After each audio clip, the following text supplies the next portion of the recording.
kunabantu lapha uNkulunkulu isikhathi sakho singakafikanga. Wasifikile isikhathi uNkulunkulu uzosenza ukuthi uwenze wakho umsebenzi lo abekele kona. Ekufika efihla lapho nje ukuthi ungabonakali ngoba ungasuke ubonakala ukhala inkazimulo yakho bazosuka kubona bakuzona. Manje makakufihlile ufihlile lapha yana ukuthi hlale Jehova until the right time, isikhathi esifanele. So ngiyabonga uNkulunkulu ngalokho. Amen. Ngangirejectiwe.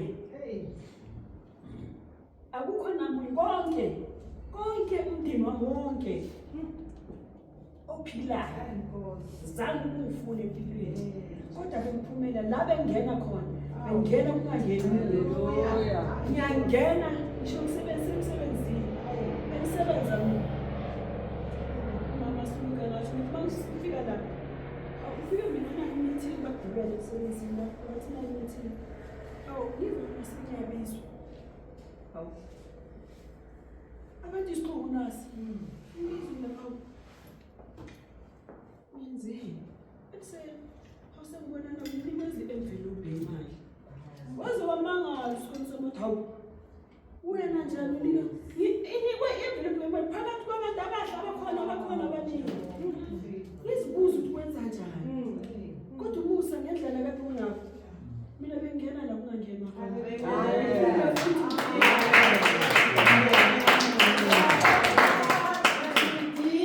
impilo yakho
Jimon,